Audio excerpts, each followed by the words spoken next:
Um, Okay. Awesome. Well, I'm delighted to have you here to talk about the Institute for Family Studies and Wheatley Institute's new report, In Pursuit, Marriage, Motherhood, and Women's Well-Being. It's great to have you, Jenet. If you could just talk a little bit about your background and your work with the survey and the report, and then we can get to some questions. That's great. So good to be on, Autumn. Um, so my PhD is in family science and I teach at Brigham Young University. And it's interesting that when I went to get a PhD, my dissertation focused on, I was really curious about how do women manage work and family? And is there some dynamic that's happier or healthier for them? Or is there a big gap between what they're interested in doing and what they are actually doing in terms of family life and work life? And it is so fascinating. So here, like 20 years later, we're gathering data about women and well-being, not different from what I set out years ago to understand, but that the landscape that we are in is different today than it was. And I think what we're seeing is with with a decrease in the marriage rate, we're just seeing a decrease in the likelihood that people will experience that core relationship in their lives. And it is having an impact on well-being.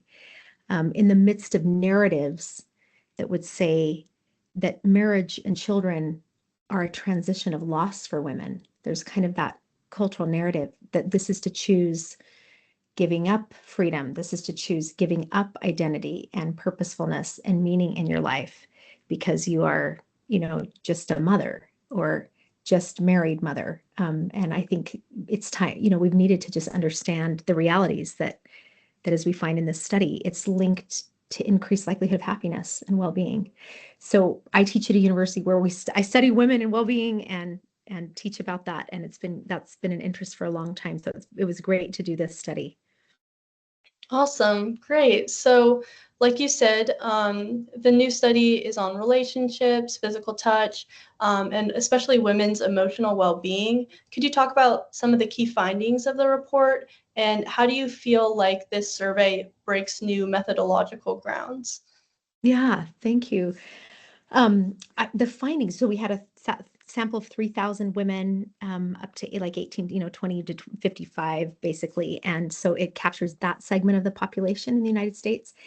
And what we found is that married mothers are twice as likely to be very happy than mothers who are single. They're less likely, but single women who are unmarried. And what was important about this, Autumn, is just recently there was data that said the majority of single women, a survey showed that the majority of single women believed that married women were less happy than single women. There's been this narrative that marriage is good for men, like it's a good thing for men, but it's not so good for women, and that it might be better not to marry and not to have children. And so I think what the study showed is that, wow, what's going on really in general for people in the United States is that marriage is a big predictor of being very happy, and that children within the context of marriage magnify the experience of happiness. Mhm. Yeah, the findings were very interesting, and I was especially kind of drawn to the findings on physical touch. So could you talk about maybe the specific findings regarding physical touch, and why do you think, as an academic, why does physical touch matter? Yeah, thank you. This was a really powerful finding because I don't think anybody's really thought about looking at touch as linked to happiness very much. But Professor Cohen there here at UVA has done some magnificent research that shows just even touching a spouse is physiologically linked with an increase in oxytocin, that sense of well-being, a decrease in stress. So all we did is just add touch to just see how much were women experiencing touch and did it matter for their well-being and happiness? And it did. And we find out that marriage is a predictor of touch. So snuggling and cuddling and kissing and holding hands. We looked at all these different ways of experiencing touch. And people who were in that higher touch range, who were more likely to get more touch in a day, were much more likely to be very happy by a lot more. Mhm. And so it just shows the picture of well-being is one in which people are in deeply bound relationships and they're experiencing physical connection. It shouldn't surprise us, right? So I look at attachment, and an infant really comes out of the womb and they must connect. And in order for development to unfold in a good way, in a healthy way, they need to connect and experience a deeply connected relationship. And it's going to be grounded in touch.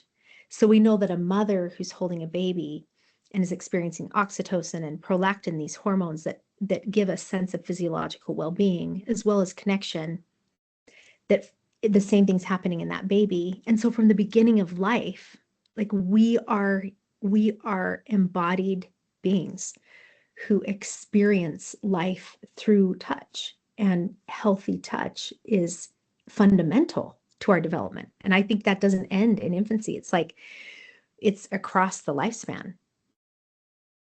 Yeah, I love the role that commitment plays in physical touch, and your point Yes. of marriage, kind of being that institution that will provide that, like you were saying, physiological necessity, in a way. And so to your point, what you were talking about earlier about how kind of the mainstream rhetoric right now is against the things that will provide you Yeah. physical necessities. Do you think that physical touch and the role of physical touch might matter, especially now, given that a lot of scholars argue that the role of physical touch, or people are being, they aren't experiencing that as much anymore? Yeah. I think, it's interesting because it's like in this digital world, that touch hunger, we'll talk about a touch hunger that people are experiencing. Those who are receiving touch, you're going to see a bigger gap in well-being because it's more rare to actually experience touch today. We Mm-hmm. live in a world, that we'll talk about the epidemic of loneliness, but also just a choosing of isolation, a retreating from the world. So Jonathan Haidt, who's done so much work on what the digital world is doing to human development, he'll just say we absolutely have to have synchronous embodied interactions, like physical embodied interactions with people that are immediately present with us and can respond to us. And you're right, that is what marriage enables. It's what children enables in a world where it's actually hard to get that. So it's going to show up as really an important factor in well-being because it secures that experience of embodied interaction that human beings, we are wired to depend upon. Like we need that for our development and flourishing. Awesome. Well, my last question. So, given all the findings based in the report and talking about physical touch, how can our understanding through the report, how can understanding the role of physical touch improve our emotional well-being? So, what can we learn from it? How can we learn to seek out certain things that will improve, that we know now will improve our emotional well-being, even though it's so overlooked and maybe not thought about as a way to achieve those ends? Right. Yeah.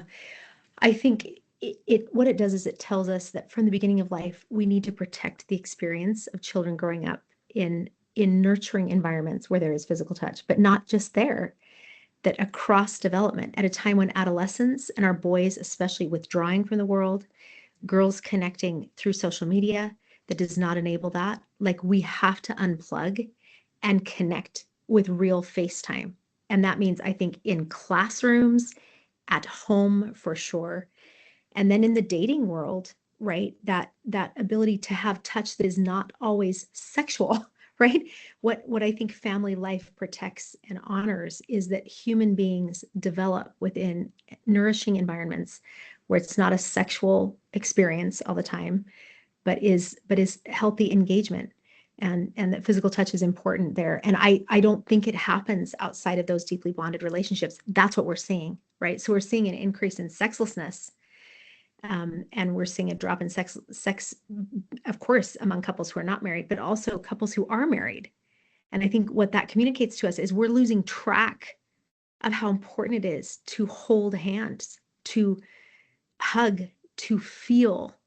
And there's no question. We know, I think, from really good research that when people hug, for example, in family life, their brains map one another and it facilitates a connection and a calming that allows for stronger relationships. And that would be with children, with couples, right? We really are hardwired for touch. And the world, the way we operate in our current world is so much a pulling away from that very natural reality of human beings. Awesome. Yeah, I think it was Professor Cohn talked about, I'm excited to speak to him later.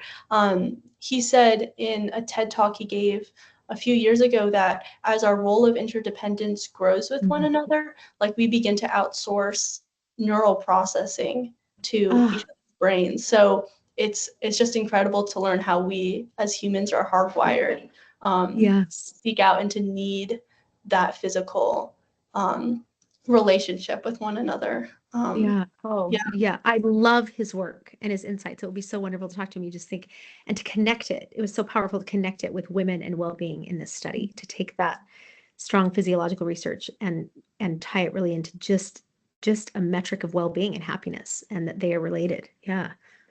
well, that's all the questions I have. It was great to talk to you, and thank you so much for all your research on this. It's really important to be having these kinds of conversations. I think especially Mm. now, as like you were saying, we're withdrawing into almost the digital world, especially students, and I know my generation. That's definitely probably one of our top issues. So Mm. this is really helpful. Thank you.